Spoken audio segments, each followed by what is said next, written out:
Welcome to another edition of the 1% Better podcast with your host, Rob O'Donoghue. So welcome everybody. I'm not really going to do much of an intro because everybody knows everyone at this stage.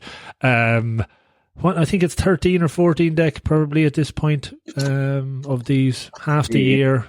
13? Yeah, I think it's 13. Ending on an unlucky number for some, maybe. Unlucky for some, yeah. Yeah. But it's been a great experiment so far. Looking forward to next year. And I guess who would like to go first in the kind of 5 to 10 minute maximum synopsis of a book that stood out for them over the last while that they wanted to share? I don't have a book, but I have a kind of a list of the books I've read, if that's okay. Yeah. Will it take you 5 minutes to read out the list? Probably. 10. No. Before you start, John, I have actually a little question. So my brother wouldn't be the best reader, and I try to give him a book every Christmas. And he's also a really, I nearly use the word strong, but he's very much of an introverted person. So if you are calling out a book, and I was going to email the group and ask them for any recommendations, but if you in your list have a recommendation that you think a man who is a little bit introverted, not really into reading, I'm pretty sure every book that I give him every Christmas never gets read. Now, he won't get it this Christmas, but he will get it in January. I'd love to know from your list. I always buy books for people as presents. It's my only, and people my family give out to me because it's always a book. But what's he into in terms of outside of? Well, yeah, that's it. You know, it's more around self-development that I would like to give him the book around, and life and different things that maybe he wouldn't think about, as opposed to maybe his hobbies and what he thinks he should be reading. Okay. I'll have a look. I'll just go through my list and I'll see. Just before John starts, has he read Quiet by Susan Cain? No, I don't think he has. No, actually. Yeah, that might be a good book. Perfect for him because it's all about introverts. And when I read it, I felt like I was reading something I wrote myself. Obviously, not as well polished at all, but you really connect to it. Brilliant. Yeah, that's a good idea.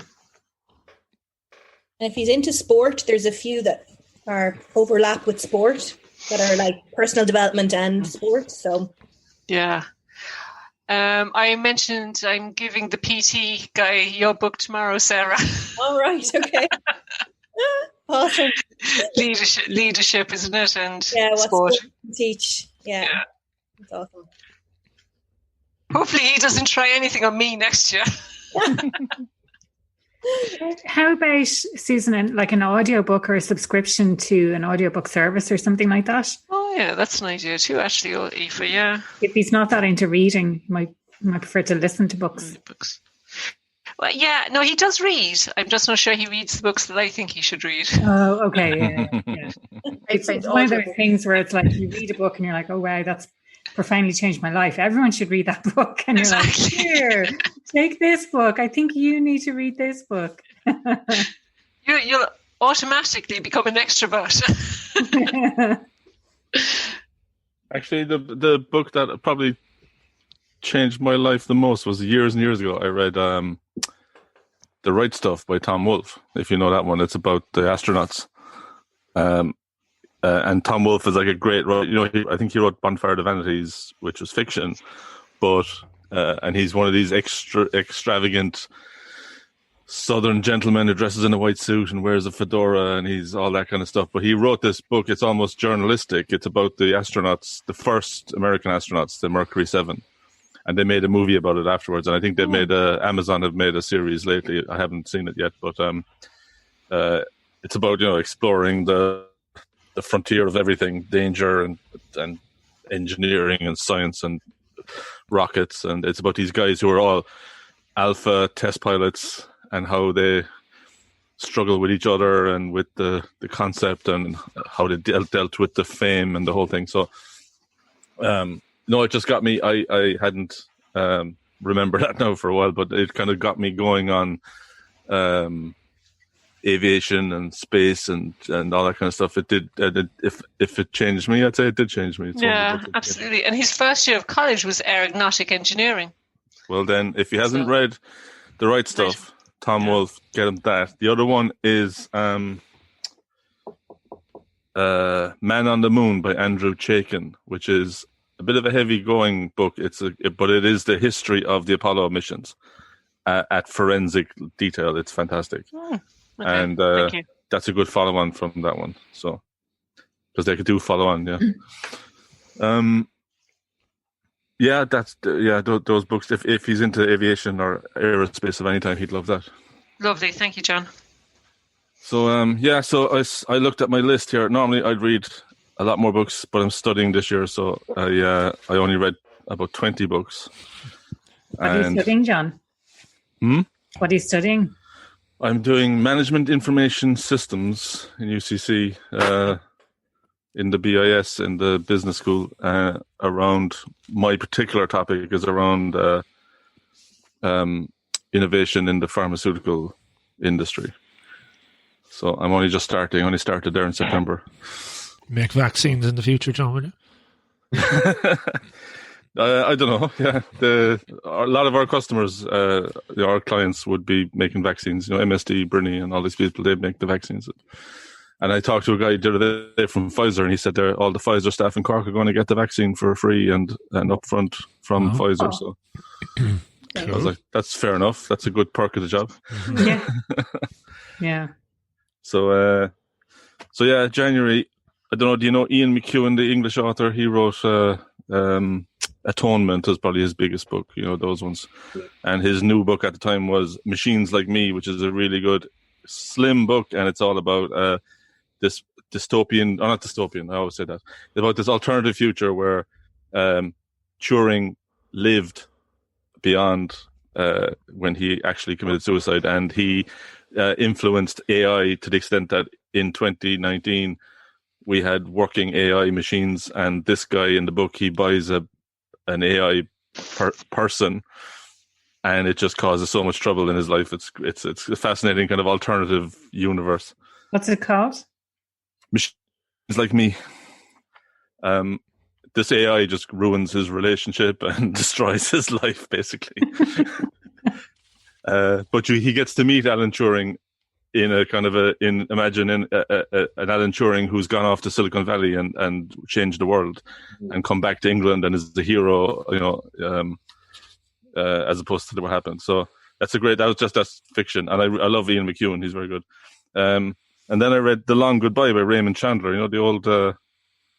The old Private Eye book. For some reason, it just came up on a list, and it was my first time reading him, and it was written in the 30s or 40s, and it's just very fresh. I was surprised how fresh it was. The writing style was very good. Not cheesy. I expected it to be cheesy, and it wasn't. It was really good. And then, if you know Kevin Barry, the Limerick author, I think he lives in Cork. City of Bohane was his book a few years ago, and he wrote this one, The Night Boat to Tangier, about two old Cork criminals who were in southern Spain waiting for one of their daughters to come off a boat from Tangier. And the whole story, it's like Waiting for Godot. The whole story is the two guys sitting in the ferry terminal waiting for the boat and telling their story about how they got there. It's and if you listen to that audiobook, he does it himself, and he does it with the Cork accent and the whole thing and all the slang. It's fantastic. So I recommend Kevin Barry to anybody, actually. Then I read Agent Running in the Field, the last John le Carré. He only died a couple of weeks ago, or he only died last week. So it was his last book that he published. And again, for a guy in his 80s who's written hundreds of books, or dozens of books, it was very good, very fresh. Took some of his old characters that you might know from if you've read his books, brought them into old age. Then I read Bad Blood by John Carreyrou, which is the story of I mentioned it here before. It's about the Theranos scandal. The woman that fooled everyone into thinking she had a desktop blood test machine and got billions from Silicon Valley.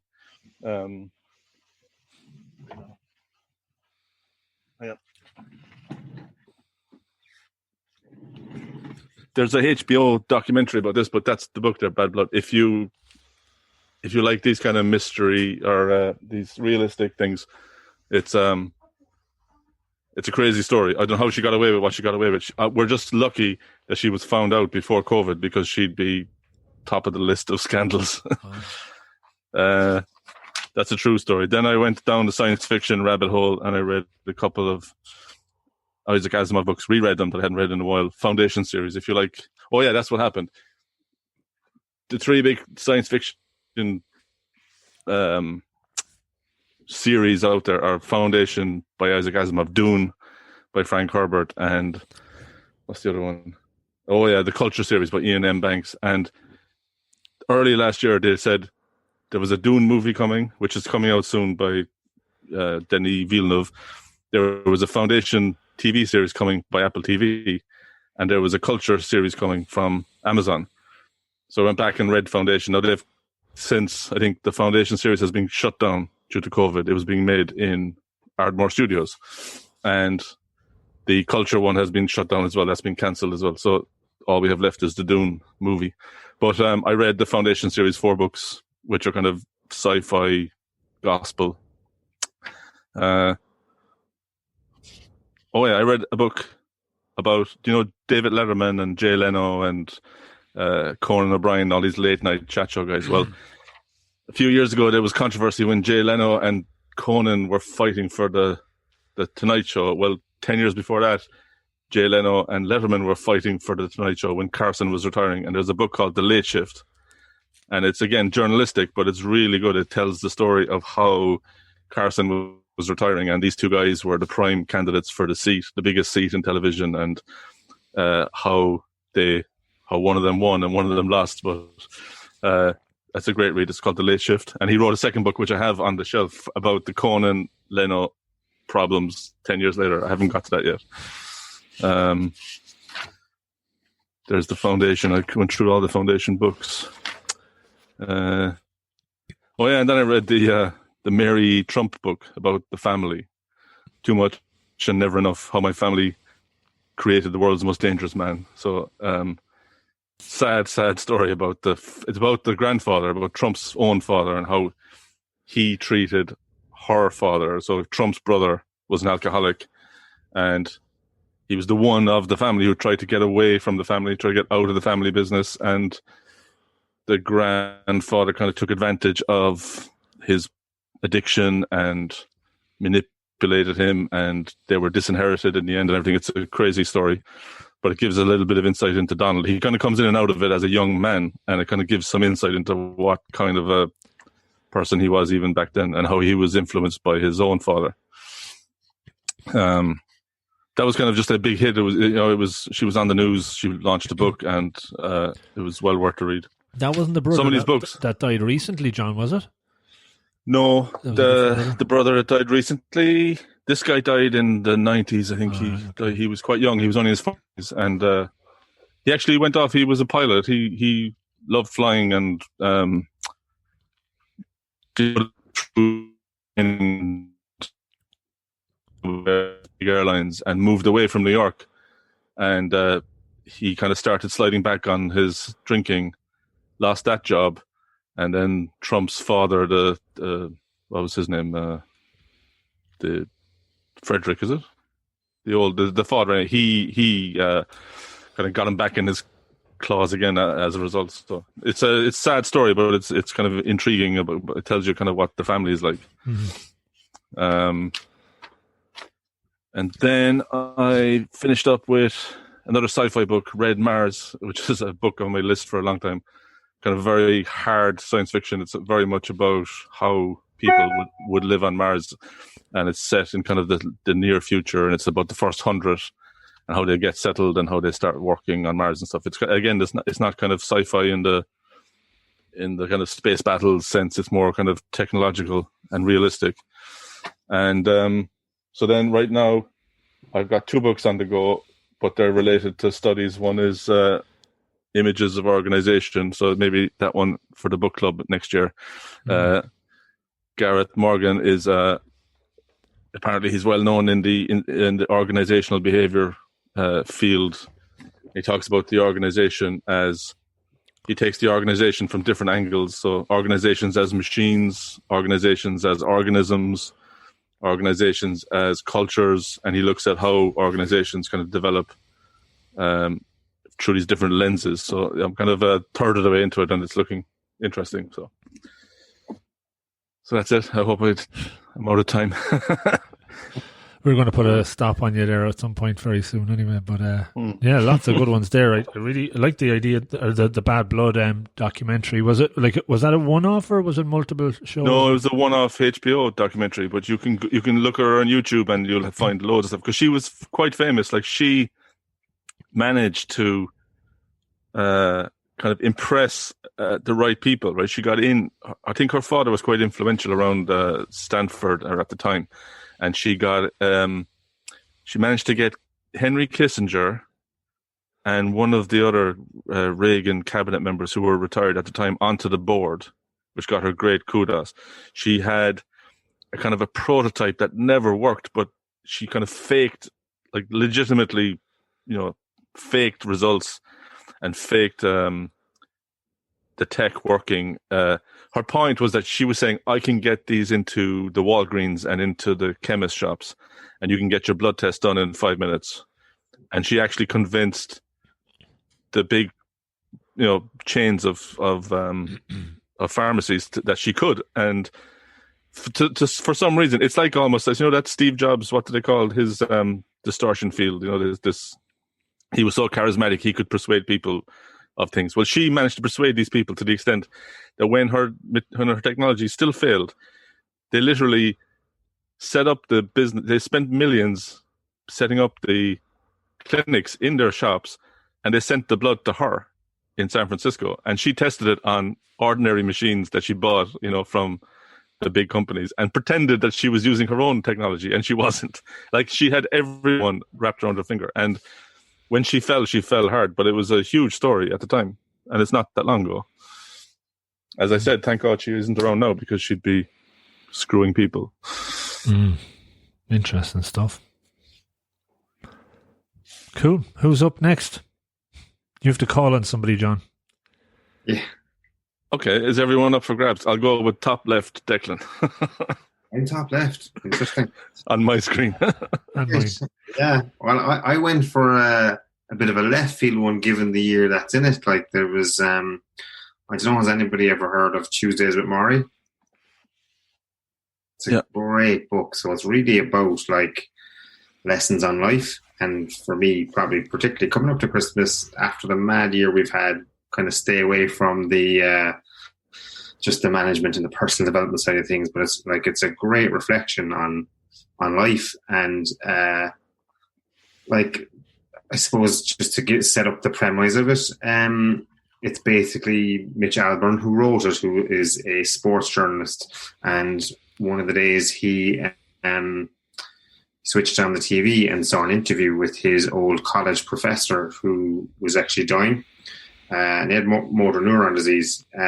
So he had a strong bond with him. So he said, geez, I need to reconnect with him. And he got in touch with him, and luckily enough, I think he was going through a strike in the newspaper industry. So he had a bit of time to spend with him, and knowing that he was going to die as well, he prioritized it. So effectively, the Tuesdays with Maury was every Tuesday. Mitch visited his old college professor, and they basically themed every visit. And Maury was able to share his wisdom. And it's like a couple of the different life lessons then I just thought were really, I suppose, prescient for the time we're living in. Like the first one there, even, it was about culture. And he has a great culture. He just says the culture that we live in doesn't make people feel good about themselves. So if you look at every sort of advertising or any sort of celebrity portrayal, it's all designed to make you not feel good enough about yourself. And his advice there is that, that you have to be strong enough to say that if it doesn't work for you, don't buy it, and create your own little subculture. And that's where you choose things for yourself. So how you think and what you value, they're things that you're completely in control of. The second thing then is just, I suppose, again, just it's a commentary on the culture that we live in about envy. And if you look at the sort of the almost the Instagram lifestyle that's out there, it's basically designed to make you feel jealous. Everybody else is living a wonderful life. Why aren't I? And his advice there is to kind of do things that come from the heart. So not to be so strategic around what you're portraying out to the world. So basically, he's just saying, actually, just if you do things from the heart, you know, you won't be envious. You won't be longing for somebody else's things, and then you'll be surprised as to what comes back. And then he just talks about living a meaningful life. So he really talks about purpose, because I suppose this is a guy giving reflections on his deathbed. And he's really into the sort of like literally devoting yourself to loving others, loving your community, and loving kind of even nature around you, and actually devoting yourself to creating something that gives you a bit of purpose and meaning. In light of that, then he links that to kindness. And it's funny, there's a great line in the book that says, Mitch Albom says that his visits with Maury felt like a cleansing rinse of human kindness. So that's really a case of actually, well, if you reflect on where you are in life, how much kindness do you show on a daily basis?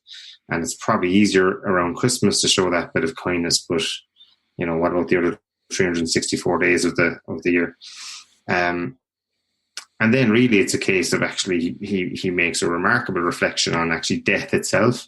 And he says, like, learning how to die teaches you how to live. And he just talks about when he got his diagnosis that everything started to clear up from what's important, what's not important. And it is a sort of a morose thing to think about, and maybe a bit morbid, but actually if you were given that sentence, and he was kind of given whatever 3 to 6 months, he just said it made life so much simpler. So again, there's probably a lot of wisdom in that, and to see actually what's important and what's not important.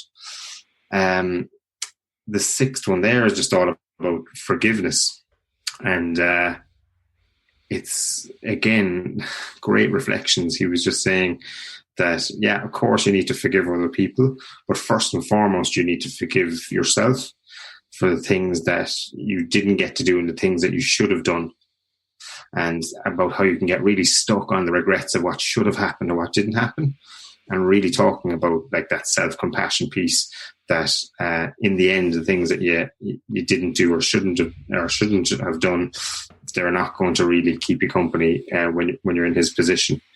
And the seventh thing there, the seventh and eighth thing, are kind of linked together. Like he's essentially saying that he was about like how much love do you have in your life, and he's a great definition to say that love is when you're as concerned about someone else's situation as you are about your own. And again, obviously loads of different takes on the definition of love, but that is something that's really so simple and universal. And then an extension of that basically was his kind of almost his closing was that the most important thing in life is to learn how to give out love and how to let it come in.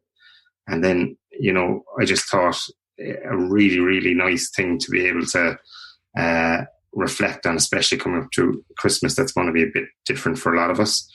So that last part, to let love come in and to give it out, really, really resonated with me. So, I just thought, given where we're at, it might be nice to reflect on something a bit different. But it's an extremely powerful book, and it's something I'd absolutely recommend to anybody over the next couple of weeks, a bit of downtime. It really gives you a sense of perspective on what's important and not. So thanks for the nod, John. Yeah. Has anybody read it? No, I've seen it on... Say again? Seen it in the shop, yeah. Oh, it's a great one. It's really good. I read it years ago. But by the sounds of it, I need to read it again. Oh, it's the kind of thing. So let's say I read it maybe 10 years ago, maybe more. But it sounds like if I went to read it again, I would take something completely different from it. You know, that sort of way. Like, yeah, but it's like in the last 10 years. Yeah, those books they'll hit different chords at different times of your life. Exactly. Yeah. Dust down. Yeah, I'm sure I have it back in my parents' place, so I'll try and dig it out over Christmas. Nice, excellent. Right. Nominate. I'm going to stick top left. So top left on my screen. So is Susan. So you're up next. Thanks, Declan. So I haven't read very many books this year, and when I heard about the book that I'm going to talk about, I'm going to be honest and say I had no interest in the book or the author, but I'm a member of Network Cork, and they had the author speak to us, and it's Sally Helgensen. Is that how you pronounce Helgensen? And How Women Rise. And I guess, I personally am just a little bit bored with the whole thinking track around women in the workplace. And I guess, even myself, I had a successful career and I didn't feel that I would get much out of this. But actually, I was blown away by it. And I've recommended this book to so many people. I think it is a really good book and it is open to both male and females. And what she does in this book, How Women Rise, is she talks about 12 habits that are holding you back. And she does it through case studies. She does it in a very simple manner. And she also does it in a way that I reflected, actually, I saw myself do that. Actually, I see that every day. And I just thought it was very good. Towards the end of the book, then, it gives you ideas in how to change for the better. And again, it's really simple steps, which I like, break it down, start with one thing. Don't think you're going to take on the world immediately. Just do one small thing every day, as we spoke about with, James Clear and the Atomic Habits, 1%. Like, just do something small every day. So that is the book that I would recommend, How Women Rise, and 12 Habits That Are Holding You Back. The second book that I loved, which is a novel as such, was the Michelle Obama book. For anyone who hasn't read it, again, I was blown away by that. I loved it. I loved the history of her growing up. I've always been fascinated by that history of African Americans, second, third, fourth generation of the slaves. I think it's amazing. And again, I've used this talking to people because she speaks a lot about the imposter syndrome and what was going on with her when she was in the White House. And I just found that a really good book to read, even if you have no interest in politics. And it's not a political book at all. It's about her life and how she made it in her world. And that has really just stayed with me as well. Bought that from my mother last Christmas, so I must go get that off her. Yeah, I thought it was a fabulous book. I really enjoyed it. And it's interesting because I shied away from reading How Women Rise for the exact same reason you hesitated reading it. Because I'm like, I'm so sick of this narrative. Like, we're grand, like, but I'll actually probably read it now. If you say it's okay, Susan, I'll pick it up. Yeah, no, it is, Niamh. And, you recognise things that you think, oh, actually, maybe I did do that, or maybe I do that. And, you just be amazed. And she writes it in a way that is easy to relate to, and again, I think it's open to anyone. It's not just the female, but I guess maybe more females suffer from those limiting beliefs than males, but that's another conversation. So, continuing in the squares, Aoife, I think you're next to me on my screen. No worries at all. I'll go next. And similar to Niamh, so any books that people have been mentioning, and I think I talked about this app before. I use the app BorrowBox, So I've been searching through, John, especially for you. I was furiously typing out all the books that you mentioned. So I've added those to my reading list now on BarrowBox going into the new year. And I hope you like sci-fi. Well, I found that well, it wasn't Keith Barry. It was what was his name? Kevin Barry. Kevin Barry. I found the audio version of that. So it's worth listening to because he tells those stories really authentically. And the first one is The City of Bohane, which I read a few years ago, where it's based on this city, which I think is geographically Porto.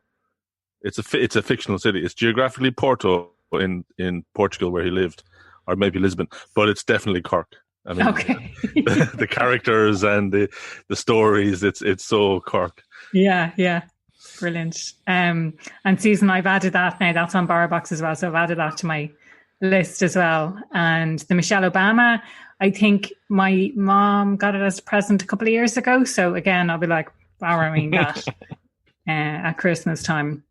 And the book that I decided to talk about is called The 15 Laws of Growth. Has anyone read that book? No. It's by John C. Maxwell. Has anyone heard of John C. Maxwell or read any of his other books? He sounds familiar, all right. What else did he do? He writes lots of leadership, does he? Yeah. So he's big in the leadership space and he writes loads of books. He seems to be very well known. He's one of these, like I think someone compared him to Bob Proctor or something similar to that. But this book that I read is the 15 Invaluable Laws of Growth, it's called. And so each of the chapters sets out a particular law of growth that he talks about.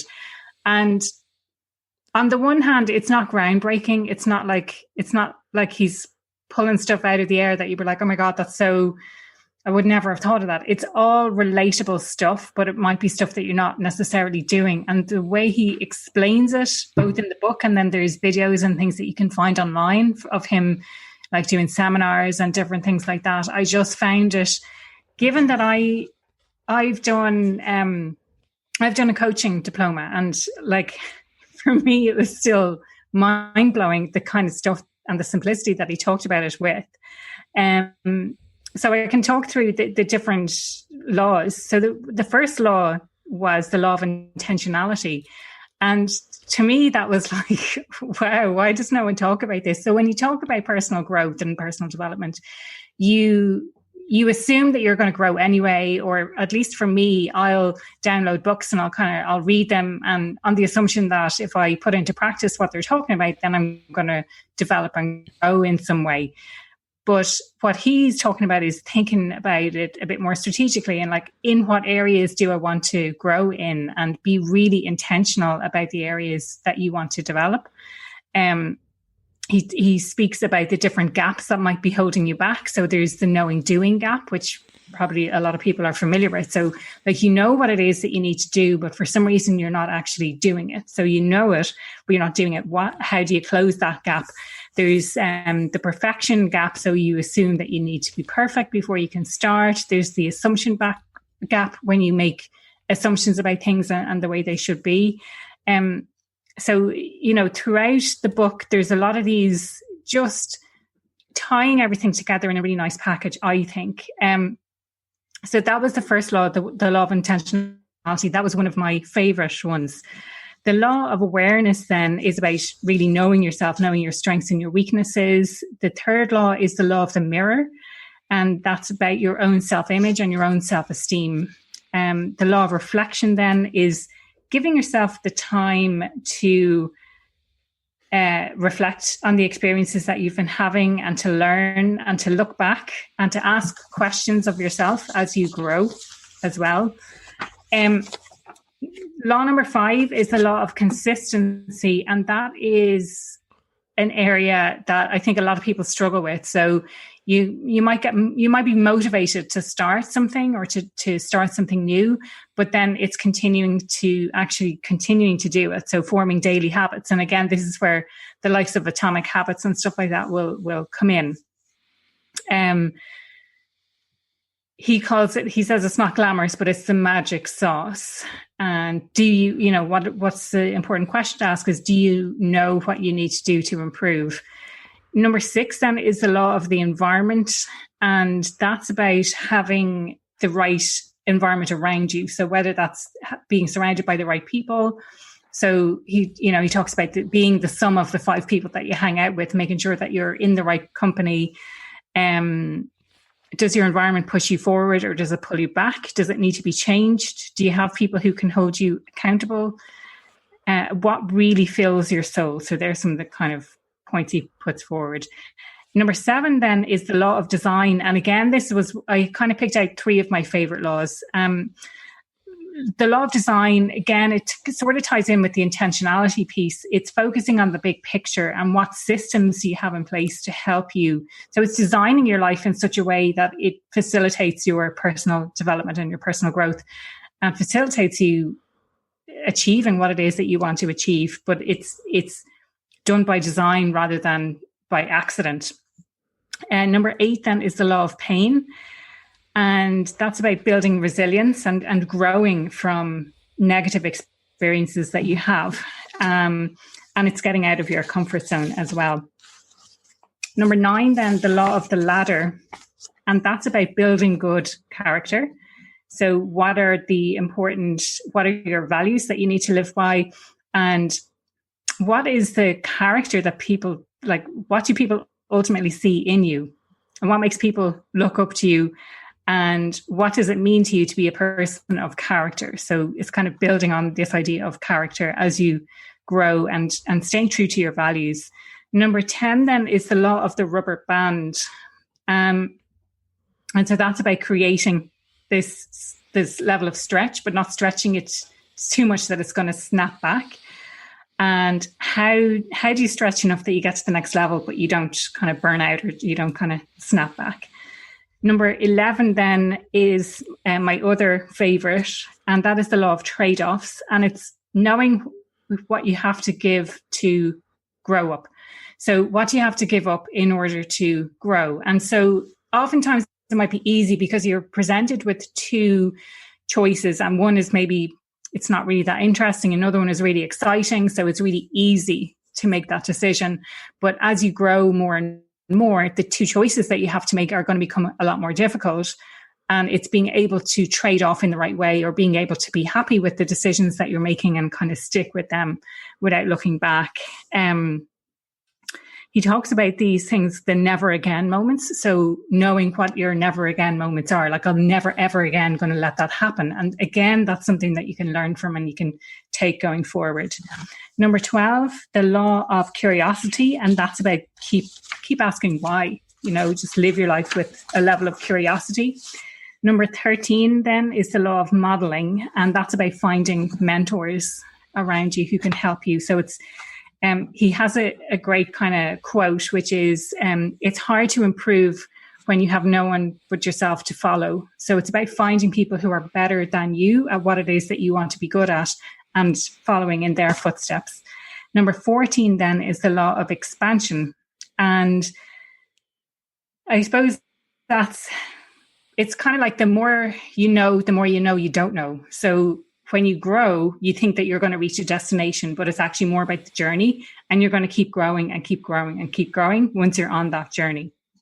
And law number 15 then, and that's the final law, is the law of contribution. And that is growing, that is giving back, essentially. So how are you contributing back to society by giving back? So you're growing yourself, but what are you giving back? And ultimately, that's the ultimate goal, I suppose, of our own personal growth journeys, is so that we're able to serve other people. So that's it in a nutshell. But for me, like I said, I've trained as a coach. I've been on a personal development journey for probably 7 or 8 years now at this stage. But still, that book was just, whether it was so simplistic, like I've just found it mind-blowing the way he explains everything. I just thought it was really, really great. And I'm definitely going to read some of his other books as well on leadership and things like that as well. What was the name of that one again? It's called The 15 Invaluable Laws of Growth. Awesome. I read, he wrote a book in 2004, Today Matters, and that's a really good one to read as well. I'll add that to my list. Yeah, if you're going to read one of his books, Books. I've read that so many times. I've probably read it 4 or 5 times. It's really good. That's cool. That's really interesting. So you mentioned a few favorites there. Yeah. Principles. So my favorite, the law of intentionality. So that was like, being really clear about why is it, in what way are you going to. The law of design. So that's designing systems and having things set up in place to facilitate that growth. And then the law of trade-offs, which become more difficult. So if I think about the trade-offs I've had in my life, and I think, so I left a job in Dublin to move to London. To me, that was a no-brainer. And I left a job in London to travel and to live in Australia. And again, to me, that was a no-brainer. But to other people, that might be a really difficult decision to make. But also, as time goes on and as you grow more and more, your decisions that you have to make, the trade-offs that you have to make in your life are going to become more and more difficult. So it's understanding, getting clearer and clearer about what's important to you so you can make those trade-offs effectively. Yeah. Brilliant. Thank you. Oh, sorry, I need to name. So Rob is next. So on my screen, it's Declan, then it's me, and then it's Rob. So Rob, if you want to go, if you're sharing one tonight. Cool. Yeah, happy to do so. Just a couple of things before I share mine, and I will be quick. I was just thinking about kind of the standout takeaways from the 13 or so episodes so far, and there's been lots, but two that I kind of used since regularly is the one I think, Niamh, you had mentioned around that we're all in that learning environment. I remember you talking about that, and that really resonates when I use that in with clients and talk about that a lot, that it kind of gives people permission not to be perfect or to get everything right, and that's always stuck with me. And Sarah, the one you talked about the last night, the 6 sentences or in the Pixar stories, again, using that to try and tell stories when I'm writing stuff, certainly for work, to try and get the story or message across in 6 simple sentences is a really great way of tightening everything up. And if you give it to somebody and they can get an essence of it, it really makes it so much easier to obviously harder to write, but you really focus on those. So those 2 things just stood out for me. There was lots, obviously, but just as I was reflecting tonight, they were the 2. So just that I'd share that. The book that I'm going to very briefly talk about is The Infinite Game from Simon Sinek. Has anyone read that? No, nobody has read it. Okay, that's other stuff, but not that one. Yeah, they start with why, and the other one, Leaders, I think, Eat Last or something. I think that was it. Well, this one is Eat Last, I think, is on my list. And I've read Start With Why, and I've read Find Your Why, which is like a follow-on book that wasn't directly written by him. It was written by these 2 other guys, but it facilitates you finding your why, essentially. Mm-hmm. But the Infinite Game is, I'll add that. I'll search for it on BarBox and see if I can find it. No, it's only out about a year, and I read it at the start of the year, and I'd say since about April or May, I've read an awful lot less than I normally would. So this one kind of was the one that I was thinking about that was worth sharing. But I'm surprised in a good way that you haven't read it, so I definitely recommend it. And ultimately, he talks about the infinite game versus the finite game, and he defines them differently. So with business, through the lens of business and through the lens of life, in a finite game, businesses that are focused on winning, improving through the survival of the fittest, winners exclude losers, winner takes all, that mindset. Aims are identical, keeping things simple, short-term decisive contests. So it's all dog eat dog, basically. The only goal with the finite game is to generate profit and to be successful. Whereas with the infinite game, the purpose is, obviously with an infinite game, it never ends, but the purpose is to improve the game. Winners teach losers how to play better. The aims are diverse. The winnings are shared across all. The rules are changed and can change by agreement. You can grow new markets, and there's long-term enduring processes. So it's as you would imagine, it's all about trying to improve. And in the infinite game, you're either ahead or behind. It's not like you've won or you've lost. So that mindset comes across. And he has 5 keys to infinite games. One is around just cause. And within just cause, it's he does talk about the difference between just cause and your why statement. But a just cause must be something affirmative and optimistic. So again, thinking about like a vision statement, but more around a just cause. He talks about the Declaration of Independence in the US as a just cause, that it's a never-ending thing, but it's affirmative, a positive, it's inclusive so that it's open to everybody who would like to contribute. It's service-oriented, so you're there for the benefit of others. It's resilient, so it has the ability to endure and to survive through disruption, no matter what is thrown at it. And it's idealistic, so it's big, it's bold. It's not just the moonshot goal. That he does go into details around moonshot goals and say that they don't tend to work. It's ultimately unachievable, effectively, right? So that you're never going to get there, but it's pushing you in that direction constantly, and you can tweak it and adjust it. So that was the just cause part. There's trusting teams is another element or another key to infinite games. This concept he calls existential flexibility, or your existential flex. Are you willing to blow up your structure for your just cause? So looking at organizations that are doing well but are willing to pivot and change just to kind of keep going and keep reinventing themselves, tend to be playing the infinite game as opposed to winners and losers. And some really good examples in there of companies that have played the finite game and have completely lost, and others that have instilled CEOs that had a more infinite game mindset and tweaked and changed things.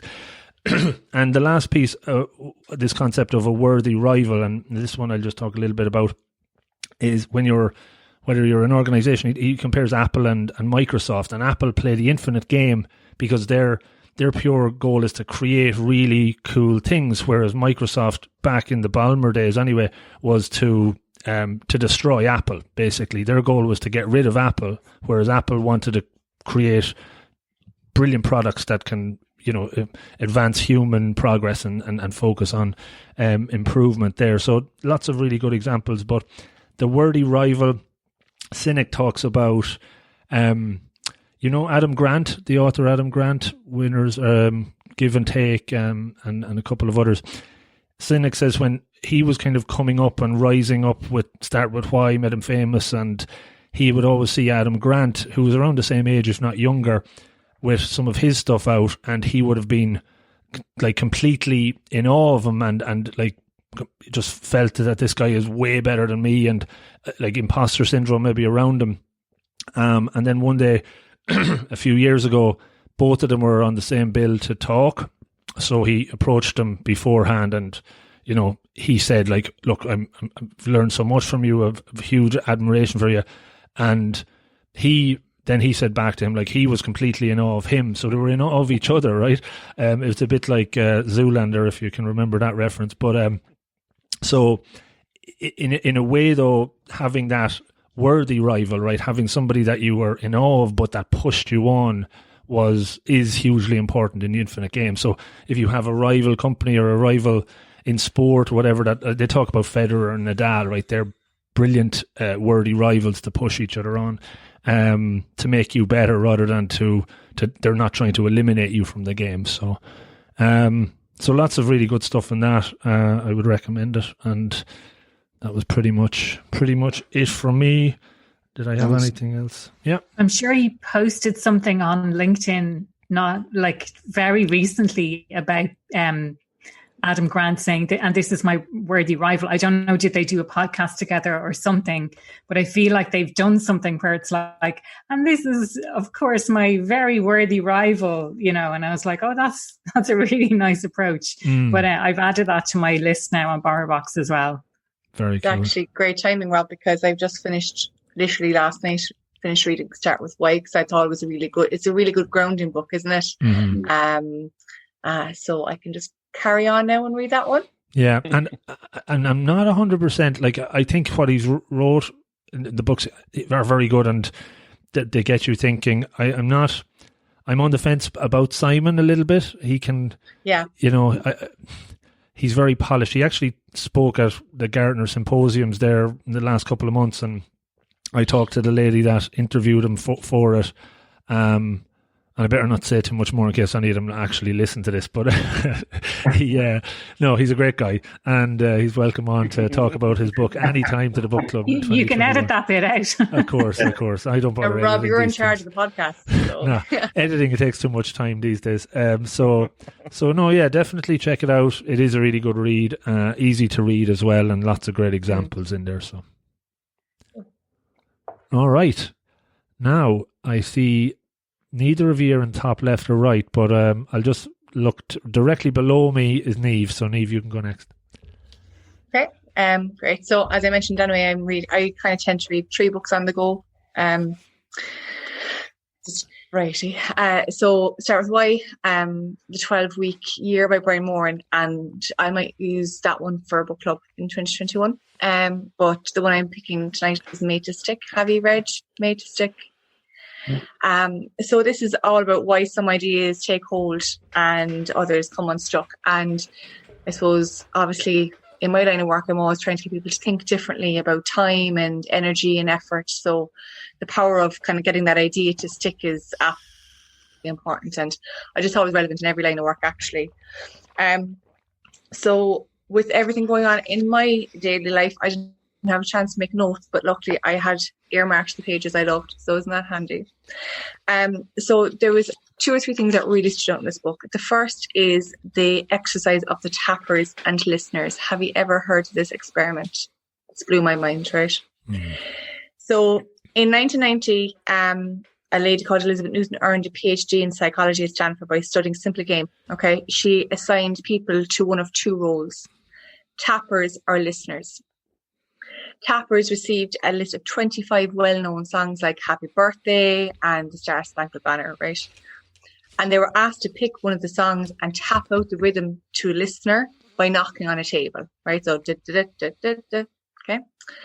And the listener's job was to guess the song based on the rhythm being tapped, right? So the listener's job obviously is quite difficult. And over the experiment, 120 songs were tapped and listeners guessed 2.5% of the songs, 3 out of 120. But this is the reason I'm telling you about it, right? Because before the listeners guessed the name of the song, Newton asked tappers to predict the odds that the listeners would guess correctly. They predicted that the odds were 50%. So the tappers got their message across 1 time in 40, but they thought they were getting their message across 1 time in 2. And the difference is curse of knowledge. Because when you're tapping, you're singing the song in your head and you forget that the other person can't hear it. And I thought that was brilliant for any of us who are trying to inform people, teach them new ideas, teach them new things. I'm like, they don't know what's in your head. They don't know. So the curse of knowledge is the biggest thing. The second thing I had earmarked on this, because, you know, I'm a planning addict and organisation and all of this, and I'm always trying to get people to prioritise things with balance. So they talk about I'm going to the army, yeah, thank God, right. So it's the US Army, and, you know, they always say, like, a plan is brilliant until you kind of go into the field, right, because all of unexpected things happen. So planning used to be done meticulously from the top down, you know, plan by subplan, by task, by checklist, down to the detail. But of course, it all fell apart. So they switched it up. So the Combat Manoeuvring Training Centre, which was a unit in charge of military simulations, recommended that officers arrived at something called the commander's intent. I know this is brilliant. Sarah's nodding. Do you know this one, Sarah? So there's 2 questions. If we do nothing else during tomorrow's mission, we must... Finish the sentence. And the single most important thing we must do tomorrow is you finish the sentence. And I just thought, that's brilliant, because no matter what's going on in your life and no matter what situation, home, work, wherever, that you need to focus and really just get yourself reset, those 2 questions just bring it all together, don't they? So again, if we do nothing else during tomorrow's mission or tomorrow's work or tomorrow's trip to the shops, we must, and the single most important thing we must do tomorrow is. So I'll just finish by, they did a great little thing at the back of this book, by the way. They have an easy reference guide. Brilliant, right? So they do a summary of each chapter and like little snippets of what they covered to help trigger your memory, which is really clever. So they use an acronym called SUCCESS. So the 6 principles to make an idea stick is simple, unexpected, concrete, credible, emotional, and new stories. So simple, find the core, that's your commander's intent. Unexpected, get the attention, so surprise. I do that one, by the way, when I do talks by getting people to sing Row, Row Your Boat at the start of a talk. It works every time. Yeah, tell you about that another day. Hopefully I get a book as a result of Rob publishing this now.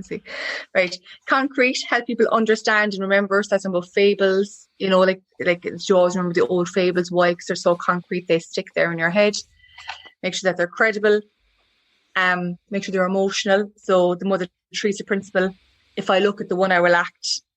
If I look at the many, I'll do nothing. So it's all about if I look at one person, if I look to change one person.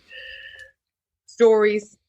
And the thing with the stories, actually, as well, just for, I suppose, a lot of us here, we would, I suppose, when we're talking to the people, we've done an awful lot of research, you know, we've done our homework, we make sure that we're very, very well prepared, you know, to deliver a talk or present at a meeting, whatever it is. And they have done studies where they ask presenters to speak to, I think it's mainly in college, and the students rank the presenters on, you know, who's the top 10 in terms of the delivery of the presentation, you know, tone of voice, presentation skills, all that kind of stuff. And let's say my Declan and John were number 1 and 2, right? And then they distract them for a couple of minutes, like about 10 minutes, whatever, and they ask them to come back and write down what they remembered.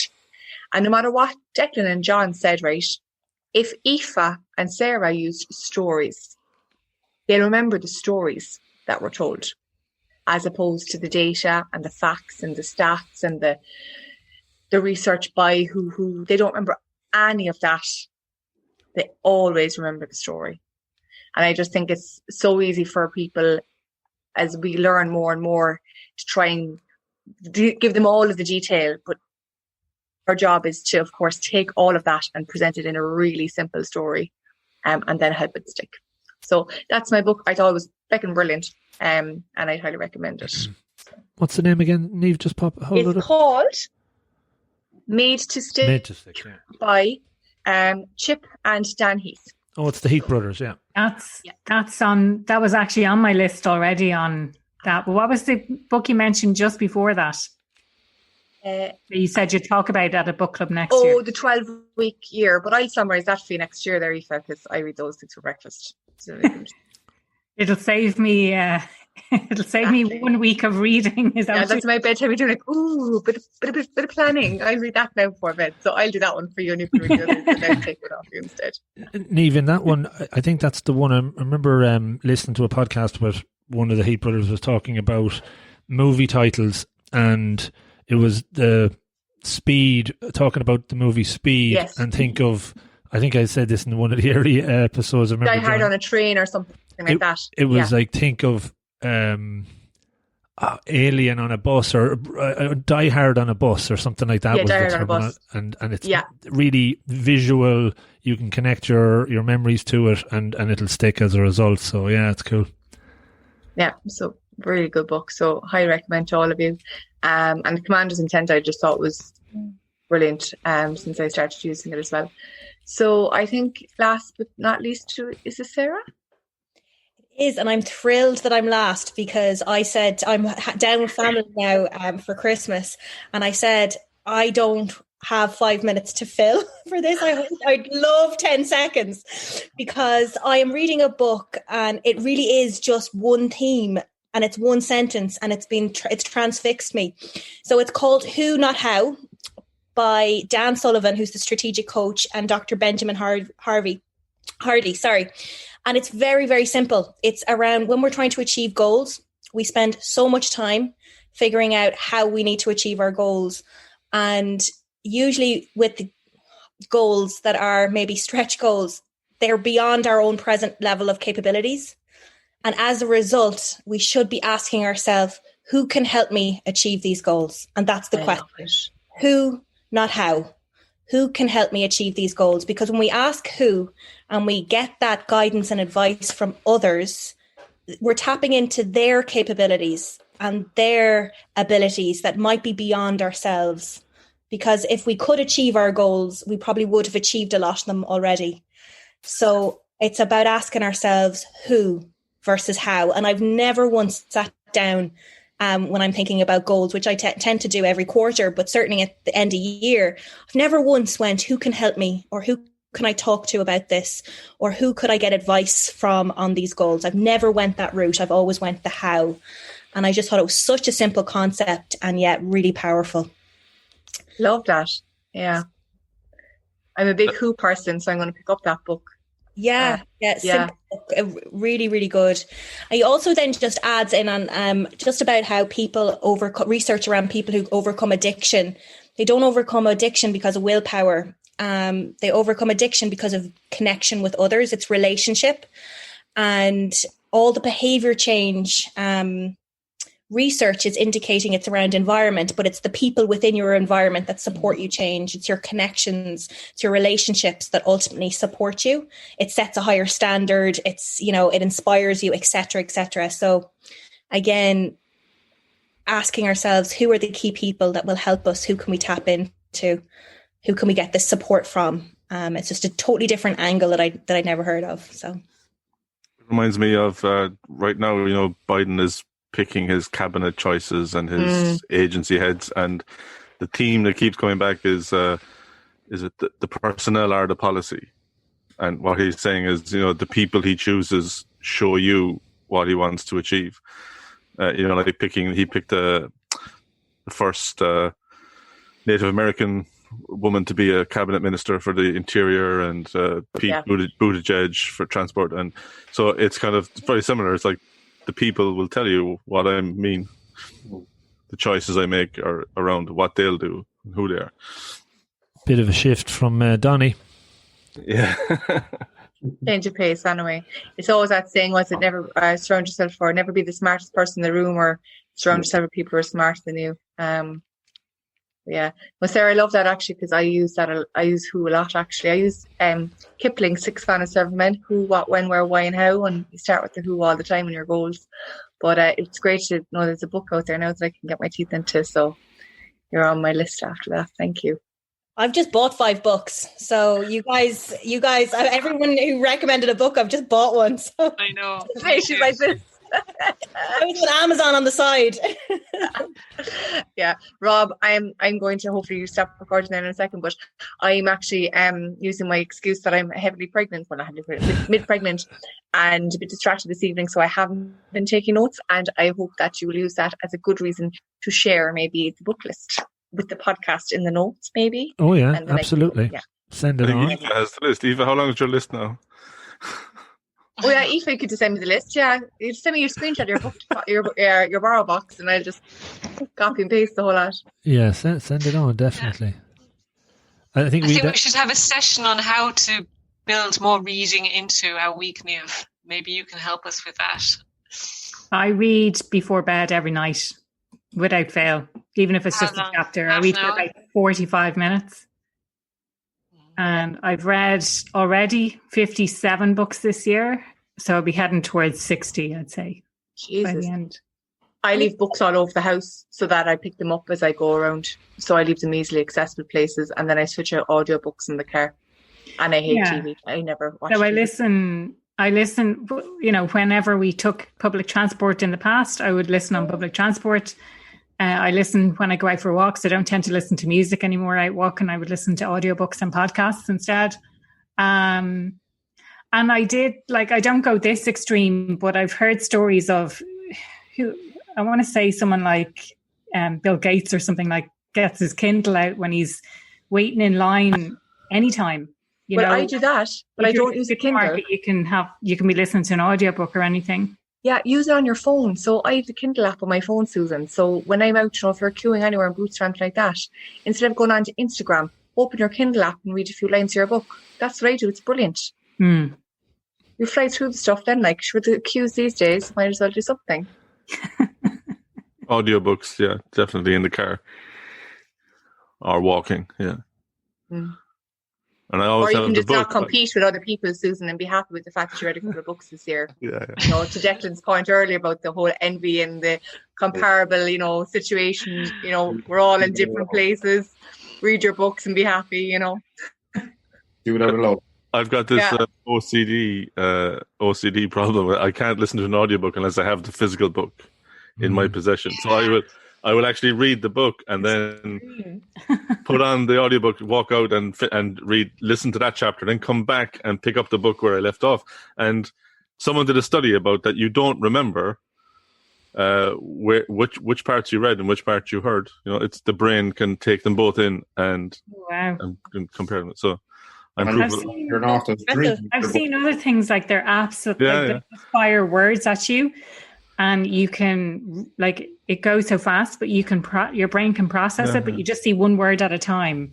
Now, I haven't gone that extreme yet, but I saw in my Christmas edition of the RTE guide that The Martian is on this evening. Okay. So I don't know if anyone has read that book. It's an excellent book, really, really fantastic book. Yeah, that was a holiday. That was a poolside read a couple of years ago. Likewise. That was a poolside read a few years ago. Get nostalgic now, John, for the poolside reading. Yeah. Yeah, what's this poolside you're talking about? One thing I remember, and I keep bringing this up to people, has anyone read The Road by Cormac McCarthy? It's the grimmest, darkest, most depressing book. And I read it by the pool, and I said to my wife, I said, if I read this book anywhere else except in glorious sunshine, I would be suicidal. It was the only place you could read that book and not kill yourself afterwards. That's not on the list, Aoife, right? No. That's not in the middle of winter and COVID, right? It's not on the list. No. Yeah. Okay. But yeah. Yeah. I suppose just even to wrap it up, Rob, this has kind of germinated from a mad idea one afternoon in the middle of lockdown in April, but it's been a magic year. My book reading hasn't been at its highest rate at all, but I feel I've actually learned so much actually from all of you this year. So it's magic, and we'll definitely keep it going. And even a lot of the stuff that we've talked about over the last 13 episodes, there's been a lot of stuff about connection comes up.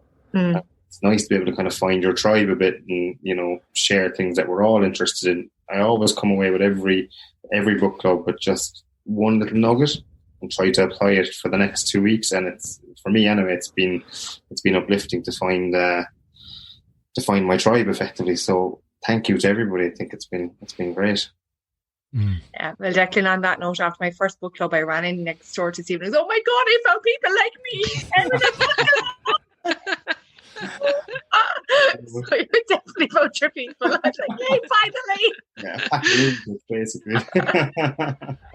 It's great as well. I think once with the rotational system of it, that I think in the 13 I've only had to do one. Not that that doesn't matter, but like you can come and just relax and listen and learn, you know. And I don't know if the authors of the books are too happy about it, because, you know, they're probably getting lots of extra purchases, but putting out free summaries of their book might be a negative, but haven't heard anything so far on that. But no, it's great, and I think we have a good cohort to go forward, and yeah, whoever wants to start off January in 2 weeks' time with a book, feel free to let me know and invite your friends. Expand the club for 2021 would be great. Regarding the summaries, I would see that as free promotion of their book. Yeah, because we always go out and buy them. Yeah, I actually haven't bought any of them since. Maybe that's just me, a free loading on everybody else. Edit that, Rob. I'm borrowing them on BorrowBox, but I'm reading another book, or I read another book. I think it was a book that I read that mentioned about, even if you are borrowing books from the library, or no, I can't remember where I read this, but basically it said even if you're borrowing books from the library, do you know what, it might have been on Facebook and the Amazon thing, even if you're borrowing books from the library, that keeps people who work in the library in business and in a job. Whereas if you support the likes of Amazon, then you're supporting poor working conditions and all of that kind of thing. So I thought that's an interesting take on it. So if you're, even if you're borrowing, even if you're not paying for the books, that you're actually keeping people in jobs by borrowing from the library. And Aoife, when I'm too lazy and I order online on my Kindle, my sister works at Amazon, I say, at least I'm keeping my sister now going in her nerve company, so I use it the other way around. So we can justify it whatever way we do it. I know, yeah.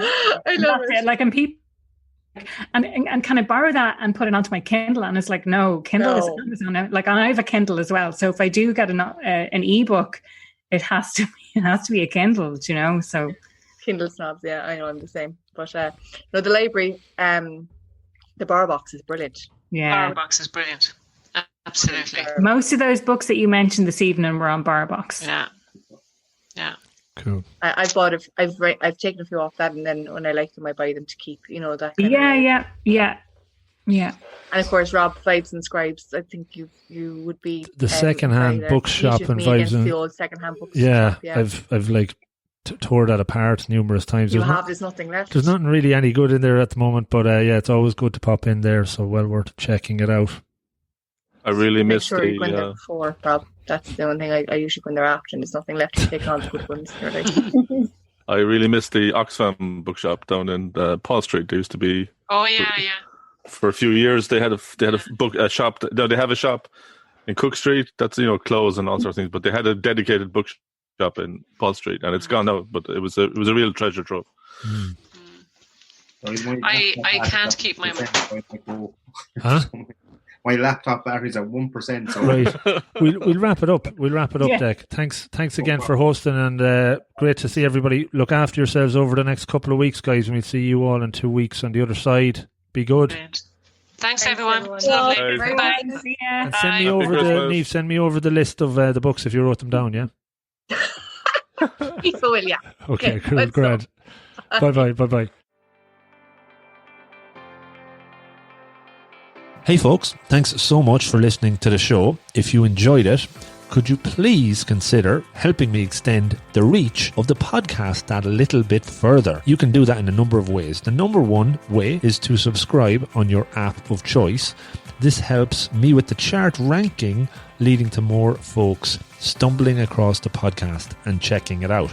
You could also repost it on your social media channels. Any of them would be great. And maybe even tell a friend in person or over the phone. Pick up the phone, give them a call and tell them about the 1% Better podcast. Tell them about this episode or one that you've heard in the past. Any will do. I would really appreciate it. In the last year, we set up a 1% Better Slack community, which you can join for free and interact with me and other members of the community and improve through holding each other accountable and sharing monthly challenges. It's a lot of fun. Check it out. I'm into season 4 of this incredible journey, and the more of these interviews and solo shows that I research, record and share, the better I believe that they get, and more loaded with actionable takeaways that you can learn from. I know I've learned so much from it so far, and it's always really, really fulfilling and rewarding when I hear from you on what you took from it. So do reach out, rob@robofthegreen.ie. And of everybody that listens, 90% listen and enjoy, but only around 10% actually take action, write down takeaways and put them into practice. I am convinced that if we can move that number a bit higher, the listeners will not only make steps forward towards their goals, but they will be more fulfilled and happy and better. Change doesn't happen overnight. It is hard, but it's all about taking the first step, whatever that is for you. You can absolutely do this. Make a plan, be deliberate, take action. Don't overreach. Start with those small incremental improvements, and over time you will see great progress. It's all in the pursuit of betterness. So again, thank you so much for listening. Good luck and stay safe.